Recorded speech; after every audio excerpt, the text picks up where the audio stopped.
the biggest and most far-reaching change that is happening in Ireland at the present time is the massive loss of faith among the Catholic people.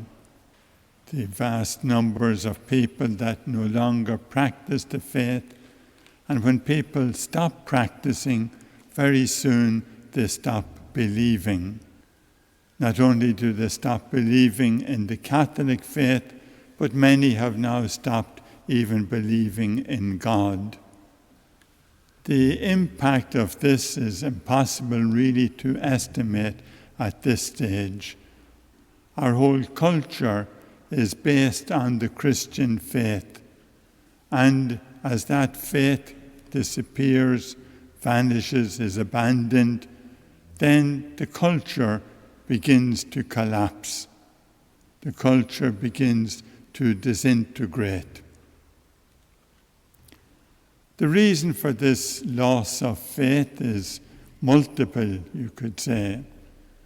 First of all, it is the church's own fault because of the various scandals, but also because of the failure to preach the gospel.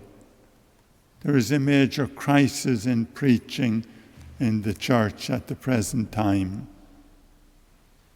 But it is also being engineered from outside the church. It's not just happening.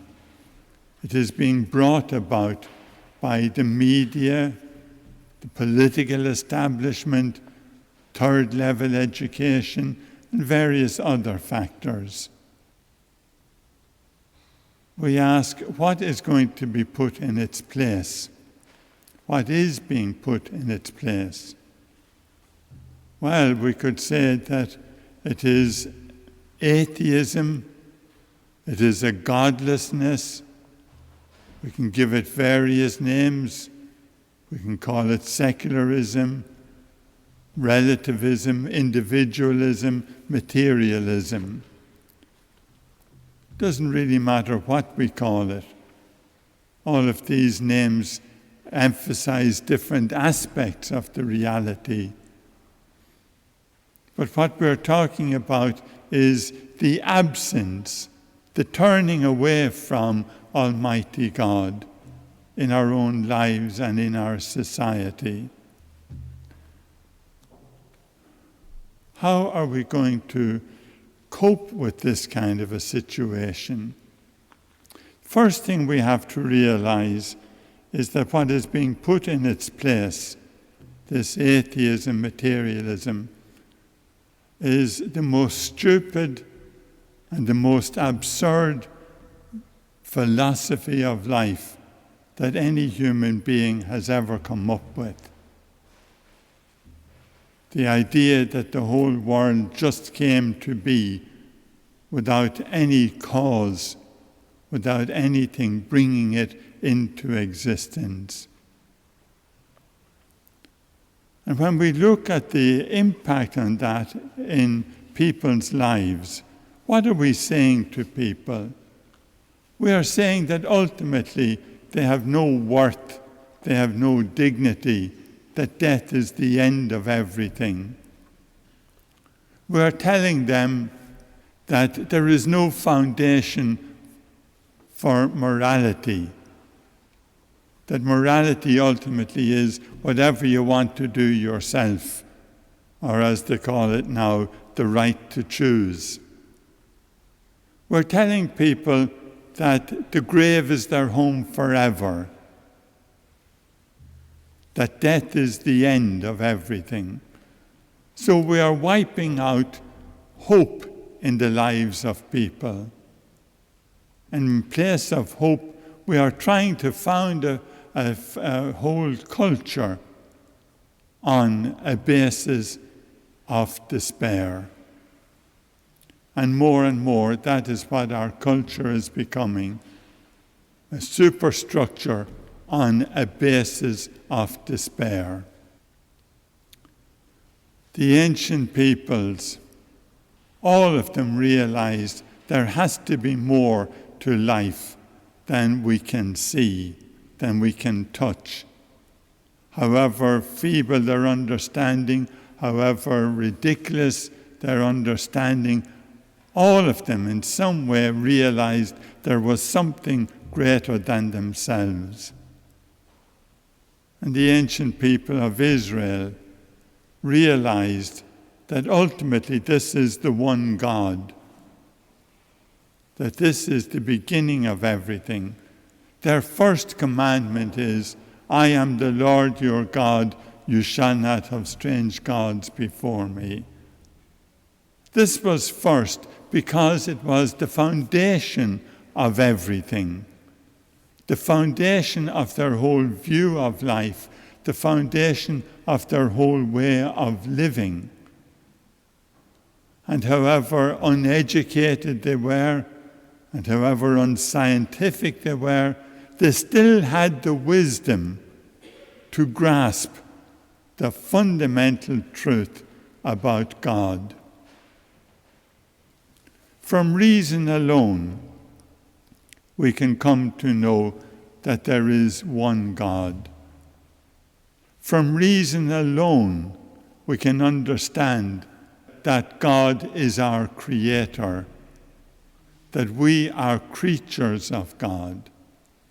But if we want to know God in himself, then God has to reveal himself to us. Just like human beings, if we want to know another person, that person has to reveal himself or herself to us. And so God revealed himself in his various actions, in his care for his people, in his guidance of his people. But above all, he revealed himself in his Son. At the end of the reading today, we have, this was the first of the signs given by Jesus. It was given at Cana in Galilee. He let his glory be seen, and his disciples believed in him. He let his glory be seen. He revealed his glory, manifested his glory. And of course, the glory we're talking about here is the glory that was his as the only Son from the Father. Glory basically means the revelation of God's salvation, of God's love for us. Glory is always made known. It is always manifested in some way.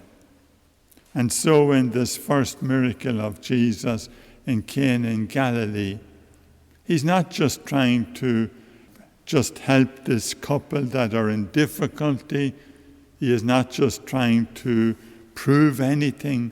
What he is trying to do, what he is ultimately doing, is revealing his glory, revealing the mystery of God's love for us, this marital love of God, that God is the groom, that we are the bride, his people, the church, as the bride of Christ. So for us then, we are called also to share in that manifestation, that revealing of the glory of God. We try to make it central in our own lives, that God becomes not just a part of our lives, but becomes the center of everything in our lives. And that having grasped that, and having been filled with the hope and the joy that that brings, that we are then on fire to bring that good news to other people. And we don't need to be intimidated by our culture, by the sophisticates of our culture, by the various elites. We do not need to be intimidated. The position that they hold is simply absurd. We have the joy of the gospel. We should have the confidence then to go out and share that joy with others.